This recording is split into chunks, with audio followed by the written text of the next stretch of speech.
യാക്കോബായ സഭയ്ക്ക് പുതിയ കാതോലിക്ക ബാവ. യാക്കോബായ സഭയുടെ പുതിയ കാതോലിക്കായായി മലങ്കര മെത്രാപ്പൊലീത്തായും എപ്പിസ്കോപ്പൽ സുനഹദോസ് പ്രസിഡന്റുമായ ജോസഫ് മാർ ഗ്രിഗോറിയോസ് തിരുമേനിക്ക് ഇന്ന് സ്ഥാനാരോഹണം. ഇന്ത്യൻ സമയം രാത്രി 8:30 സ്ഥാനാരോഹണ ചടങ്ങ്. ലെബനൻ തലസ്ഥാനമായ ബെയ്റൂട്ടിലെ സെന്റ് മേരീസ് സിറിയൻ കത്തീഡ്രലിലാണ് പ്രസ്തുത ചടങ്ങുകൾ നടക്കുക.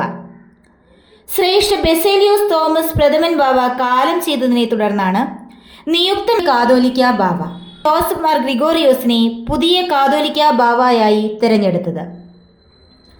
യാക്കോബായ സഭയുടേതടക്കം സിറിയൻ ഓർത്തഡോക്സ് സഭയിലെ മറ്റു മെത്രാപ്പൊലീത്തമാർ പ്രസ്തുത ചടങ്ങിൽ സഹകാർമ്മികരാകും.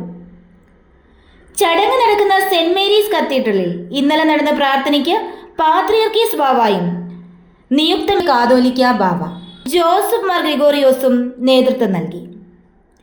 എല്ലാവരെയും ഒന്നിച്ചു നിർത്തി മുന്നോട്ട് പോകാനായിരിക്കും തന്റെ ശ്രമമെന്ന് നിയുക്ത കാതോലിക്ക ബാവ ജോസഫ് മാർ ഗ്രിഗോറിയോസ് പ്രസ്തുത ചടങ്ങിൽ പറയുകയുണ്ടായി. പ്രാദേശിക ഭരണത്തിനായി ക്രമീകരിച്ച കാതോലിക്കേറ്റിലെ 81ാമത് ബാവയാകും ജോസഫ് മാർ ഗ്രിഗോറിയോസ് തിരുമേനി.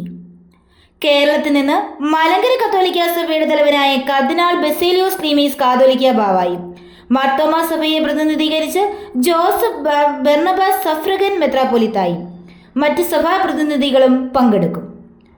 പ്രസ്തുത ചടങ്ങിൽ വിവിധ രാജ്യങ്ങളിലെ അംബാസിഡർമാർ, കേന്ദ്ര സർക്കാരിൻ്റെ പ്രതിനിധികളായി മുൻ മന്ത്രി വി മുരളീധരന്റെ നേതൃത്വത്തിലുള്ള 4 സംഘവും കേരള സർക്കാരിൻ്റെ പ്രതിനിധികളായി മന്ത്രി പി രാജീവ് നയിക്കുന്ന 7 സംഘവും പങ്കെടുക്കും.